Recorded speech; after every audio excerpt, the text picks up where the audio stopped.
Thank you so much to Squarespace for sponsoring my art channel. Welcome to my studio, you guys. I have not been here all that much myself these days. Some of you probably know I am pregnant right now, and I'm just at the very end of my pregnancy. Pregnant for the first time. So it's all like a super new experience to me. And yeah, at this point, I don't have a whole lot of brain power left. So all I can really do is these sketchbook warm-ups, and that's pretty much it. So I'm here with another sketchbook page. I do enjoy these quite a bit, and I'm glad that I'm forcing myself to do them out of necessity, because otherwise I wouldn't be drawing at all, because I'm just so brain dead these days. And it's a little bit hard for me to sit for a long time because my feet get kind of swollen, so it's just like a bunch of micro uncomfortable things going on over here. But I'm very close. I'm like a couple of days away from my due date at this point, so I guess I could go into labor any day now, but something tells me I'm gonna go past my due date. That's just a feeling that I have. Anyways, yeah, so for this video, I actually had a bit of a struggle leading up to making it, because initially I was gonna test out a new sketchbook, which I did, but unfortunately I ended up having a bunch of technical issues, and in the end I was not able to make the video that I wanted because I lost a bunch of footage. My other phone that I have been using for filming is like my older Samsung phone, which I actually really liked. Like, it got great footage. It had different options for recording than my iPhone has, because I ended up getting a new iPhone, not like the newest one, but like one of the, I don't know, more recent ones, I guess. Because the previous one I had just completely broke, and like it wasn't giving me any signal when I was out and about. So I figured I'd just upgrade, and I was still using my old phone for filming, but it just started getting worse and worse when it comes to overheating and shutting down the apps that I was using. And mainly this happened when I was recording things, and for whatever reason it just keeps throwing away the footage once it shuts down. So I was like super annoyed that I couldn't get the footage for this new sketchbook that I tested, because I actually used watercolors, and it was a bit of a nicer, longer thing that I spent time on drawing. I'll probably like post it at some point on my Instagram. But yeah, so I'm here with this sketchbook session instead, and I actually used my iPhone to record it for the first time. Not without issues completely, but thankfully I did get the footage, and I was at least able to use it this time, because the frustration is real, like when it's so hard for me already to just sit down and like do this stuff. I was super annoyed. But anyways, I used some Pinterest photos for a couple of these, and I don't know, I didn't want to bother including the photos in the video because it was just a couple of them and I took some liberties, so whatever. But yeah, used Pinterest photos. So I had a couple of things I wanted to talk to you guys about in this video. Just basically taking it easy now. Mostly updates and like what I've been up to is what I'm going to be making videos about probably next month as well. I will definitely make a dedicated update video with what's going on with my books, the Gloamingvale books. I got that, like that'll be the next video I post probably later this week. But in the meantime, so one of the things I've been dealing with for like months at this point is hopefully something that doesn't affect a lot of other people, but I have a suspicion that it probably does. If you ever used lo-fi girl music in the background of your videos, there's like this big crackdown that's going like very slowly in the background of my YouTube channel, where I've been dealing with this mass demonetization of so many of my videos, because suddenly lo-fi girl, I guess, decided that they were no longer royalty free, which is honestly something that I should have probably thought about way back when I started using Lo-Fi Girl music. I figured, since they say that it's free to use for people in the background of like streaming and YouTube videos, I was safe, but I was wrong, because apparently this can just be backtracked and easily changed. And now I regularly get dinged with demonetization notifications because I used Lo-Fi Girl music for like a couple of years at least. So a huge amount of my videos have the music in the background, and it doesn't seem like all of it is being flagged, but it seems like there's just like a few artists or something, and there's always like one song in most of the videos that gets flagged, but the whole video gets demonetized. So it's pretty frustrating. So before I continue, I'm just going to take a minute to tell you about this video's sponsor, Squarespace. Squarespace is the all-in-one platform to build a beautiful online presence for your business. I myself have been using Squarespace for my main portfolio website for years, and naturally when I was looking for places to host my original webcomic, Squarespace was my top contender, but I wasn't sure how things were going to go, because typically webcomics are hosted using blog-style websites, and there's been some complicated coding from what I've heard. But I'm super happy to report that Squarespace was very easy. It was a total breeze. The freeform editor allowed me to create the landing page exactly how I wanted to, with custom button images and a parallax background and a logo as large as I want, which is very large, as you can see. So the backhand is very straightforward. Editing and posting new pages is super easy, and the fantastic thing is that I can always add a custom shop directly to the site in the future if I need to. I highly recommend using Squarespace. If you want to try it out for yourself and make a website portfolio or host your webcomic or anything, you can head over to squarespace.com and sign up for a free trial so you can test out all the amazing features.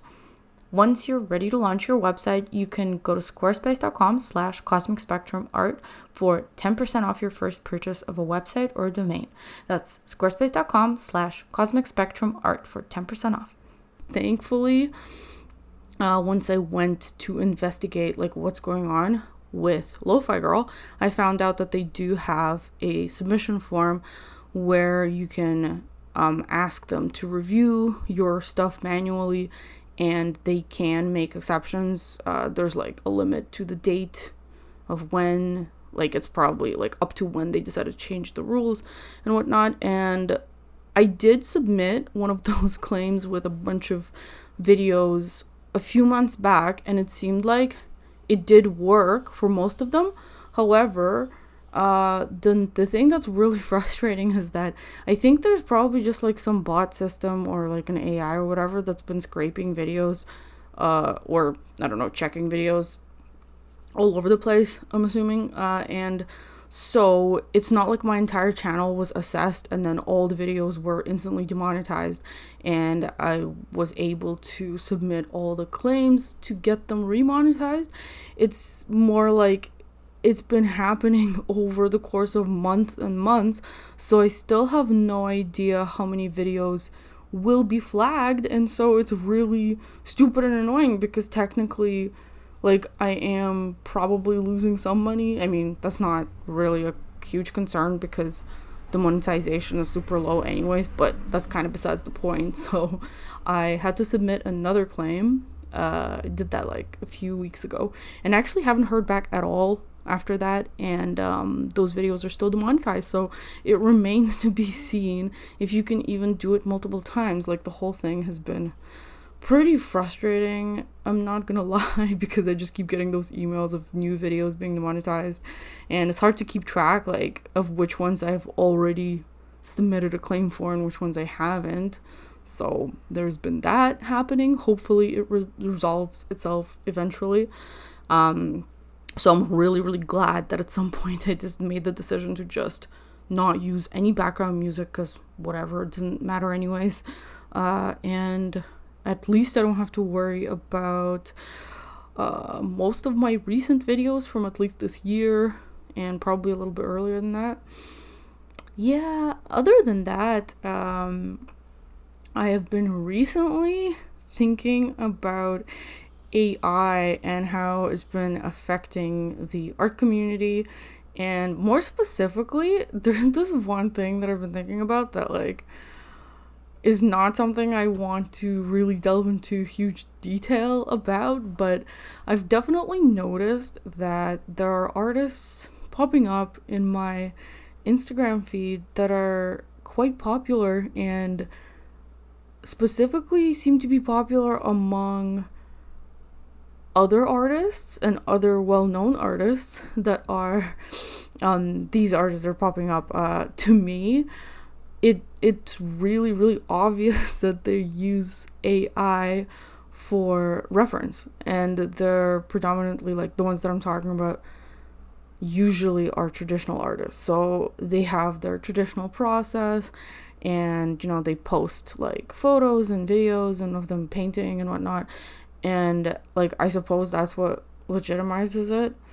And I can just tell by looking very clearly that they use AI as a reference point for their work. I don't know what percentage. I obviously don't have any proof. And for that reason, I'm not going to actually say who I'm talking about at all. There's like a few of them that I've seen. But yeah, they seem to be like very much accepted in the art community. When I have looked at the comments, there was one of them where I did see some people commenting, but I do have a suspicion that this person deletes the comments that question whether they use AI or not. So maybe I'm wrong, maybe not, but I think I saw some comments before, but now I don't see any at all. That there's like no mention of that whatsoever.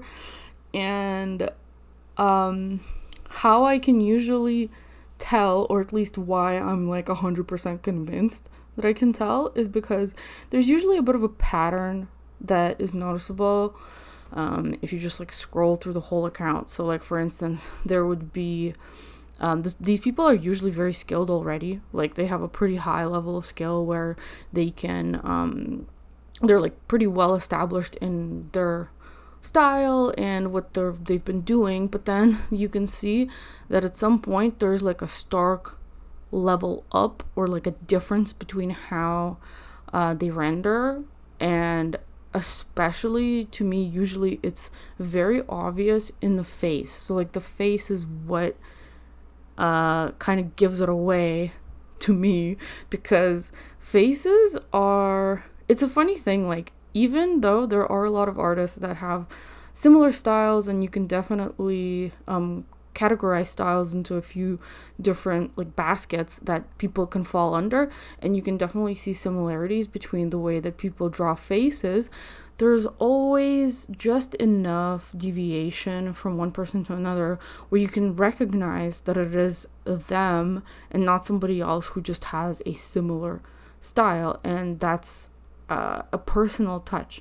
Whereas I find that when I have a very strong suspicion that people use AI as their base image that they're essentially just like copying into their traditional paintings, is when the proportions of the face radically change from how they used to draw it before, and they become way more pleasant and generic in the way that AI tends to be. That's like the most telltale sign of AI generated stuff, because the faces, they do tend to be like very appealing, but they're appealing in a way that is so common denominator that it kind of looks generic, but in a way that most like actual artists, you can still tell the difference pretty easily, even if it is similar. So that's how I usually can tell. And there's a lot of other very small signs.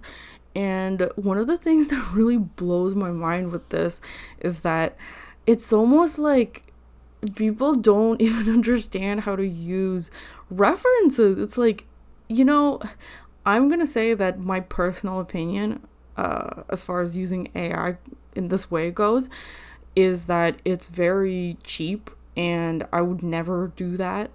And I think that it's kind of a disservice that you're doing to yourself when you use AI to as a base to make traditional art, because it just robs you of a lot of decision making. And although like a lot of this is obviously hypothetical because I can't compare side by side what their reference image is compared to what their final drawing is, because obviously these people never post like the reference images, and this is generally just an assumption on my part. I would bet money on it though. But anyways, yeah, it's like, I don't know what kind of, like, I don't know if they generate it to just visualize an idea, or if they're just kind of coming short, like if they're not having a lot of inspiration or having a hard time deciding on a color scheme or something.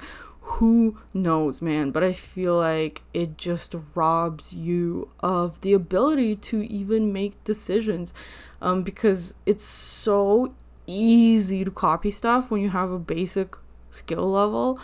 Like, it's insane. I understand that there's definitely a hump that you have to get over once you start learning how to paint and how to draw.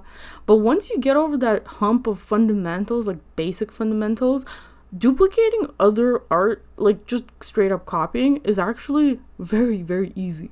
And so I think it's extremely cheap and lazy to use AI as a reference point for making traditional art. I think it robs you of your own personal expression, and that is just a tragedy in my opinion, because like I said, it's the generic proportions of the face, it's the generic expressions of the face, and it just makes me wonder why people would even succumb to something like that. It's like, I understand that making art can be hard sometimes, and I understand that you don't always have inspiration for like new ideas for paintings and whatnot, but it's just like so weird for me. Like, I do not understand how people can allow themselves to do that. And I know that it is all hypothetical, and I suppose like I could be wrong about the people that I suspect use AI as a reference, but I don't think so, because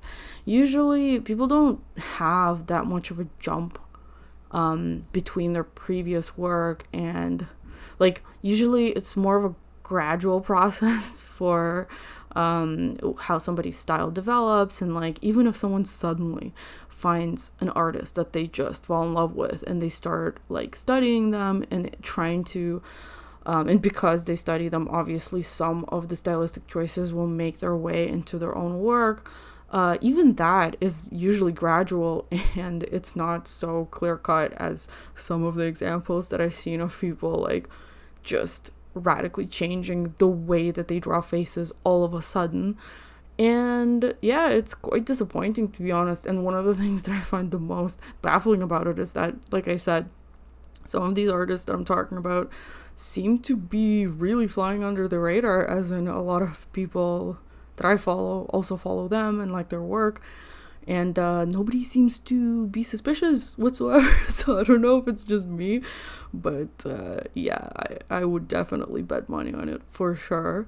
And that kind of brings up the question, like, I was wondering what you guys think about this. Like, do you think that it's acceptable for artists to generate AI images as a reference point to their traditional art? And like, they don't have to trace the AI, like they can just copy it. Maybe they can even copy it just partially. Like, I wonder what you guys think about this. Like, do you think this is acceptable in any way? How does it make you feel? Do you feel like it's cheating? Do you think it's cheap? I would love to know your opinion on this. And yeah, that's about it for this video, and I'll see you in my next one. Bye.